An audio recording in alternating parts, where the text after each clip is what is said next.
ഇന്ന് നമുക്ക് മുരിങ്ങയില കൊണ്ട് ഒരു സൂപ്പ് ഉണ്ടാക്കാം. മുരിങ്ങയില പ്രകൃതിയിൽ നിന്നുള്ള ആൻറ്റിബയോട്ടിക്കാണ്. മുരിങ്ങയിലയുടെ ഗുണങ്ങൾ എല്ലാവർക്കും അറിയാലോ. അതിനായി ആദ്യം നമുക്ക് മുരിങ്ങയില എടുക്കാം. അധികം മൂക്കാത്ത മുരിങ്ങയിലയാണ് സൂപ്പിന് നല്ലത്. മുരിങ്ങയില എടുക്കുമ്പോൾ തൊട്ടടുത്തുള്ള ഒരു ബ്യൂട്ടിഫുൾ കാഴ്ചയാണിത്. നിങ്ങൾക്കും കൂടെ ഷെയർ ചെയ്യുന്നു. So dears, welcome to our channel foods of awesomeness. സൂപ്പിന് ഇത്രയും ഇല മതി. ഇങ്ങനെ മൂക്കാത്ത ഇലയാണ് എടുക്കേണ്ടത്. ഇത് മുരിങ്ങയില നമ്മൾ തണ്ടെല്ലാം കളഞ്ഞ് ഊരിയെടുത്ത് കഴുകി വൃത്തിയാക്കി എടുത്തു. ഇതിനു വേണ്ടി സൂപ്പിന് വേണ്ടി നമ്മൾ ഇത്രയും വെളുത്തുള്ളി, ഇച്ചിരി ചുവന്നുള്ളി, ഒരു കഷ്ണം ഇഞ്ചി ഇതെല്ലാം കഴുകി വൃത്തിയാക്കി എടുത്തു. ഇനി നമുക്ക് ഒരു 1/4 ടീസ്പൂൺ കുരുമുളക് പൊടി, 1/4 ടീസ്പൂൺ ജീരകം വറുത്ത് പൊടിച്ചത്, 1/4 ടീസ്പൂൺ മഞ്ഞൾപ്പൊടി, 1/4 ടീസ്പൂൺ ഉപ്പ്. ഇതൊന്ന് നമുക്ക് ചതച്ചെടുക്കാം. അതിനായിട്ട് നമുക്ക് ഈ ഇടിയുരലിലേക്ക് ഇത് ഇടാം.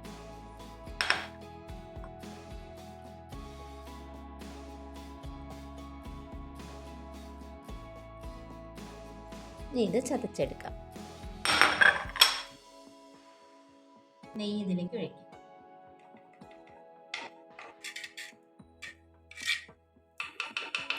ഇനി നമ്മൾ ചതച്ച് വെച്ചിരിക്കുന്ന ഇഞ്ചി, വെളുത്തുള്ളി, ചെറിയ ഉള്ളി ഇത് നമുക്ക് ഇതിലേക്ക് ഇടാം.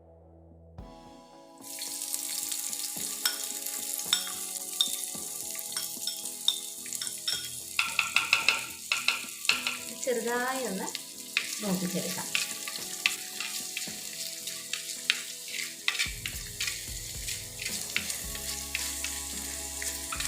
നമ്മുടെ കുരുമുളക് പൊടി ഇതിലേക്കിടാം. ജീരകം വറുത്ത് പൊടിച്ചത്, മഞ്ഞൾപ്പൊടി, ഉപ്പ്.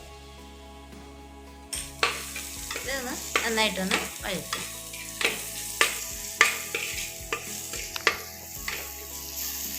വെള്ളം അളന്നെടുത്തിട്ടുണ്ട്. തിളപ്പിക്കാം. തിളച്ച് വരുമ്പോൾ നമുക്ക് നമ്മുടെ മുരിങ്ങയില ചേർക്കാം. നമ്മുടെ സൂപ്പിലുള്ള കൂട്ട് നല്ല തിളച്ച് വന്നു. ഇനി നമുക്ക് നമ്മുടെ മുരിങ്ങയില ഇതിലേക്ക് ഇടാം.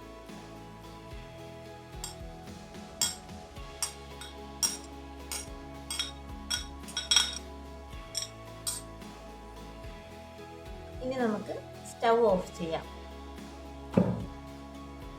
ഓഫ് ചെയ്ത് ഒന്ന് ഇളക്കിയിട്ട്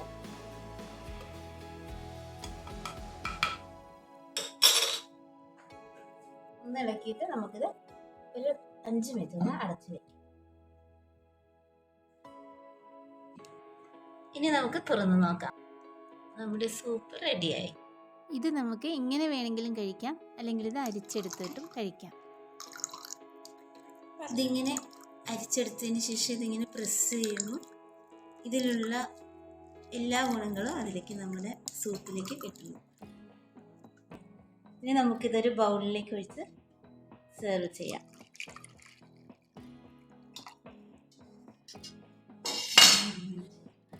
നമ്മുടെ സൂപ്പ് റെഡിയായി.